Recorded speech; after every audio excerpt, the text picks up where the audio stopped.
ہمارے سبھی ناظرین کو امتیاز شاہ کا سلام پہنچے۔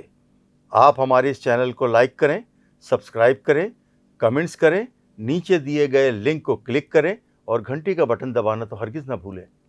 آج ہم آپ سے جو پروگرام کر رہے ہیں، ہمارے ساتھ یہ پیشے کے لحاظ سے وکیل ہیں سید دانش غازی صاحب، اور یہ ڈی ایچ اے کا ایک پروجیکٹ ہے کریک مرینا، اس کے متاثرین میں شامل ہیں۔ انہوں نے اس کے لیے جو ہے وہ بہت زیادہ ایفرٹس بھی کیے ہیں، لیکن ایک بہت بڑا اسکینڈل ہے جو سنگاپور کے رہائشی یا یوں کہہ لیں کہ پاکستانی نژاد سنگاپوری جو ہے وہ دو اپنا باپ اور بیٹے ہیں، انہوں نے پورے پروجیکٹ میں اربوں روپے کا فراڈ کیا ہے اور اربوں روپے لے کے بھاگے ہوئے ہیں، اور ان کی طرف سے کچھ بھی نہیں کیا جا رہا۔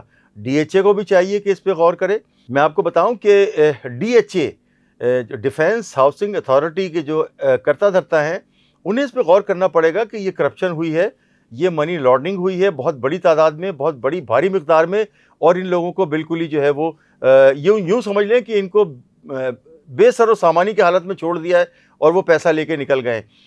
تو میں آپ سے پوچھتا ہوں دانش صاحب، غازی صاحب، کہ یہ بتائیے کہ یہ کیا پروجیکٹ تھا؟ اس میں تو بہت بڑا فراڈ ہوا ہے۔ سر یہ پروجیکٹ نہیں تھا، خواب تھا۔ ہم کو بتایا گیا تھا کہ آپ جو ہے ڈی ایچ اے کے حدود کے اندر ایک پروجیکٹ میں باہر سے آپ کا مائنڈ ہارٹ نام کی کمپنی ہے، وہ ریناؤنڈ آرکیٹیکٹس ہیں، وہ ڈیزائن کر رہے ہیں، ڈی ایچ اے کی زمین ہے، یہ پارٹنرشپ ہے ان کا، اور یہاں پر آپ آئیں اور انویسٹ کریں اپنے پیسے، اپنی ارننگ، اپنی سیونگ، اور یہاں پر آپ 6 اسٹار ریزیڈینشیل کمپلیکس ملے گا آپ کو، جس میں اسٹیٹ آف دی آرٹ آپ کی ساری فیسلٹیز ہوں گی، سوئمنگ پول، تو کلب، تو ٹینس کورٹ، تو ڈمکا، تو فلانا۔ یہ بتایا گیا تھا ہم کو، ہم اس نیت سے کہ ہم اس دن زمانے میں نئے نئے پاکستان آئے تھے، ہم پہلے امریکہ میں رہتے تھے، تو اس نیت سے کہ یار ہمارے پیسے کی سیف جگہ لگ جائیں گے اور سیکیور جگہ لگ جائیں گے، اور یہ بن جائے گا 100% بن جائے گا، ڈی ایچ اے پیچھے ہے، مائنڈ ہارٹ پیچھے ہے، تو ہم نے یہاں پر پیسے دے دیا ہے کہ اس امید سے کہ ہم کو یہ اپارٹمنٹ مل جائے گا۔ ہم نے 4 بیڈ روم کا اپارٹمنٹ بک کیا تھا ان سے۔ یہ تھا پروجیکٹ، 8 ٹاورز ہیں اس پروجیکٹ کے، یہاں سے 1200 فلیٹ ہے اس کے اندر، جس میں سے کوئی 300 فلیٹ فروخت ہو چکے ہیں، اور اس میں آج کوئی 270 سے 300 الاٹیز افیکٹڈ ہے اس کے اندر، اور ان میں سے نامی گرامی لوگ بھی ہیں، میرے جیسے پروفیشنلز بھی ہیں، فیملی لوگ ہیں، اس میں ویڈوز بھی ہیں، اب یتیم بھی کچھ لوگ ہیں، جو اس میں سے کچھ لوگ ہیں جو 18 سال پہلے اپارٹمنٹ بک کیا تھا، وہ اب دنیا سے چل چکے ہیں۔ اب ہم یہاں بیٹھے ہوئے ہیں انتظار میں کہ کوئی یہاں جاگ جائے ہمارے لیے۔ ہم کورٹ بھی جا چکے ہیں، میں کئی جگہ جا چکا ہوں۔ اب میں صرف اپیل کرنے آیا ہوں کہ جو حکومت ہے، خاص طور ڈی ایچ اے اور ڈی ایچ اے کی جو سارے برانچز ہیں، وہ اس پہ کوگنیسنس لے، نظر دیکھیں اس کے اوپر کہ ہو کیا رہا ہے یہاں پر لاٹریز کے ساتھ میں، کیونکہ یہ دیکھو یہ صرف ایک پروجیکٹ نہیں ہے، اس میں لاتعداد پروجیکٹس ہیں پورے پاکستان کے اندر جس میں الاٹیز سملر سچویشن فیس کر رہے ہیں۔ تو اس کو ایک ایگزامپل بنا کے، کچھ نہیں تو دوسرے لوگوں کو سمجھانے کے لیے اس کو ایگزامپل بنائیں اور اس کے لیے کچھ کریں، الاٹیز متاثرین کے لیے کچھ کریں۔ They are suffering for 18 years. Qaiser صاحب، یہ بتائیے کہ یہ تقریباً 18-19 سال میرے خیال سے آپ کے یہ اس پروجیکٹ کو اناؤنس ہوئے ہوئے اور آپ کی انویسٹمنٹ کو ہوئے ہیں۔ اب 18-19 سال کے بعد بھی یہ جو اس کے جو دو باپ بیٹے جو وہ ہیں، ڈاکٹر شہزاد نسیم اور ان کے بیٹے عمر شہزاد، آپ یہ بتائیے کہ ان دونوں کا کردار تھا یا اس کے ساتھ اور بھی کچھ لوگ ہیں؟ سر دیکھیں، جو اس میں ہیڈ آف دی آرگنائزیشن بولیں آپ، جو سربراہ ہے، جو ماسٹر مائنڈ ہوگا، وہ ہے ڈاکٹر شہزاد نسیم۔ شہزاد نسیم صاحب سے میری 2-3 دفعہ ملاقات ہوئی ہے، ویسے تو بہت جینٹلمین آدمی ہے، بٹ انفارچونیٹلی اپنے زبان پہ اور اپنے ایگریمنٹس پہ بالکل قائم نہیں ہے۔ تو ان کے ساتھ میں ان کی پوری ٹیم ہے یہاں پر، ان کے سی ای او ہے مسز عائشہ وارثی، وہ شاید اب ریزائن کر چکی ہے، ان کے سی ایف او ہیں، کئی لوگ ہیں، کچھ ایکس ملٹری ہیں، کچھ پرائیویٹ انڈیویجولز ہیں جو ان کے آرگنائزیشن کے پارٹ ہیں۔ وہ سب ہے، وہ ایک پورا ایک سسٹم چلا رہے ہیں کہ آپ کو پرومس کرتے ہیں کہ ہم فلاں ڈیٹ کو ڈیلیور کریں گے، پھر یہ 2-3 سال ایکسٹینڈ کر دیتے ہیں ٹائم لائن، پھر 3-4 سال اور۔ لیٹسٹ یہ تھا کہ 2019 کے اندر ہم کو پرومس کیا تھا، انفیکٹ ہم کو بھی پرومس نہیں کیا تھا، نیب کو پرومس کیا تھا، نیب اس میں انکوائری کر رہا تھا، ان سے وعدہ کیا کہ دیکھیں ہم آپ کو فیز وائز ہی ڈیلیور کر دیں گے، اور پہلا فیز آپ کو جون 2022 تک ڈیلیور کر دیں گے، ہماری گارنٹی ہے، اور اس کے اوپر نیب کی انکوائری بھی ختم ہو گئی تھی، بٹ وی آر آج ادھر ہی کھڑے ہوئے ہیں جہاں پہلے 2018 میں 2007 میں کھڑا ہوتا میں. دانش غازی صاحب، یہ پروجیکٹ جو ہے اس میں تقریباً 3 ارب سے زائد کا فراڈ ہے میرے خیال سے.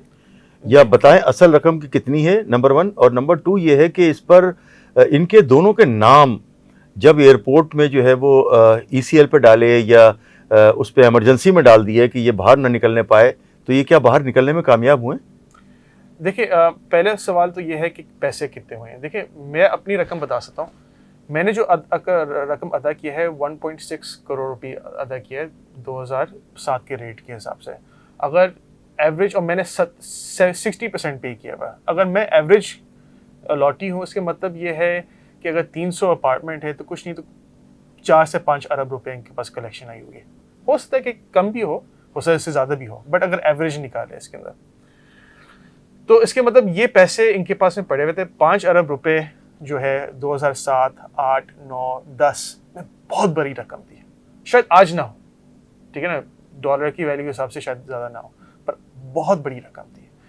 اس رقم پہ کوئی لوکل بلڈر، جیسے اچھے بلڈرز ہیں سائما، روفی وغیرہ وغیرہ وغیرہ، یہ بنا کے ختم کر کے ڈلیوری کر کے بیٹھے ہوتے اپنے گھروں میں آرام سے، ٹھیک ہے نا، پروفٹ میں انجوائے کر رہے ہوتے. دوسرا سوال آپ کا یہ ہے کہ یہ ان کا کیا آنے جانے کا اسٹیٹس ہے. دیکھیں میری انفارمیشن کے مطابق لاسٹ ٹائم یہ 2019 کے اندر آئے تھے یہاں پر. ان کے اوپر بیچ میں ایک FIR بھی کٹی تھی. ایک پارٹی ہے جس سے ان لوگوں نے پیسے لیے تھے، ان کے لین دین کا مسئلہ تھا، اس پہ FIR کٹی تھی، کوئی چیک باؤنس ہوئے تھے ان کے. اس FIR کے نتیجہ یہ ہوا کہ ان کے اوپر آنے جانے کی پابندی ہو گئی تھی. کرنٹ اسٹیٹس ان کے کیس کا مجھے اتنا نہیں علم ہے، بٹ یہ مجھے کنفرم کر کے بتا سکتا ہوں کہ 2019 سے یہ لوگ کبھی واپس نہیں آئے. اگر آئے ہوں گے تو چپ چھپا کے آئے ہوں گے، کسی کو بتایا نہیں ہوگا. اس میں سارا جو، کیونکہ ان کا اصل میں تو ایگریمنٹ ہوا DHA سے، ڈیفینس ہاؤسنگ اتھارٹی سے، جی ان کا کیا طریقہ کار ہے اور وہ کیا چاہ رہے ہیں اور وہ کس طرح سے ان کو ہیلپ آؤٹ کر رہے ہیں یا آپ لوگوں کو کر رہے ہیں ہیلپ؟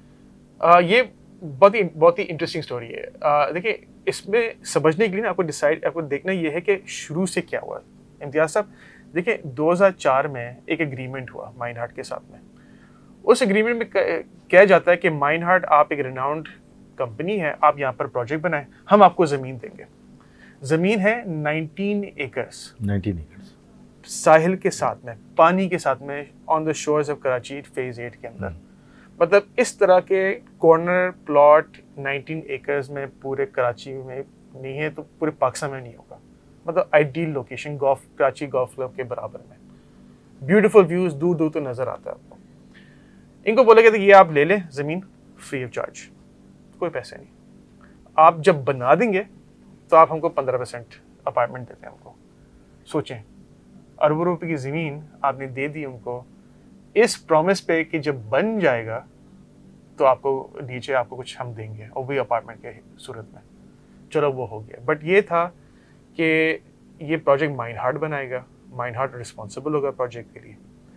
اب ایوری ناؤ اینڈ دین کیا ہوتا ہے سر کہ ٹائم نکل جاتا ہے کہ 2009 میں ڈلیور کرنا ہے، وہ ٹائم نکل جاتا ہے تو ایک نیا اگریمنٹ آ جاتا ہے. پھر 2012 آتا ہے، پھر نیا اگریمنٹ آ جاتا ہے. پھر 2019 میں ہم آ کے بیٹھ جاتے ہیں تو لیٹسٹ اگریمنٹ آ گیا. 2019 کے اندر کتنے 14 سال کے ڈیلے کے بعد میں، 14 سال کے ڈیلے کے بعد میں DHA اگریمنٹ کرتا ہے ان کے ساتھ میں کہ سب کچھ معاف. ہم نے آپ کے اوپر منی لانڈرنگ کی کیس فائل کیا، ہم نے آپ کے سائفننگ آف فنڈس کی ہم نے ایلیگیشن لگی، وہ سب معاف، کچھ نہیں. آپ ایک کام کریں، اب اور بڑی عمارت بنا دیں، آپ 3-4 فلورز اور بنا دیں ہر ٹاور کے اندر. آپ کو پیسوں کی ضرورت ہے، آپ جا کے لون لے لیں بینک سے، کولیٹرل رکھ دیں اس کو، زمین کو. بٹ ایک کام آپ ضرور کرنا کہ خدا نہ خواستہ کوئی لاٹھی آپ کے پیچھے پڑ جائے نا، اپنے پیسے مانگنے شروع کرے، ان کو بتا دی جائے کہ DHA کا کوئی کام نہیں ہے اس کے ساتھ میں. مطلب لکھا گیا ان کے اگریمنٹ کے اندر کہ مائن ہارٹ اور کریک مینر private limited will be solely responsible for all liabilities اور لاٹیز. اب میں ہوں، ٹھیک ہے نا، میں کراچی آئی ہوں، میں پاکستان میں رہتا ہوں. خدا نہ خواستہ یہ پروجیکٹ نہیں بنے گا، میں کہاں جاؤں گا؟ DHA نے بول دیا کہ بھائی میرا کوئی کام نہیں اس سے. میں کریک مینر جاؤں گا، ان کے کوئی ایسٹ کیا ہے؟ ایک زمینی ہے جو آخر میں DHA واپس لے لے گا ان سے، ٹھیک ہے نا. مائن ہارٹ میں جاؤں گا سنگاپور، آپ کو پتہ ہے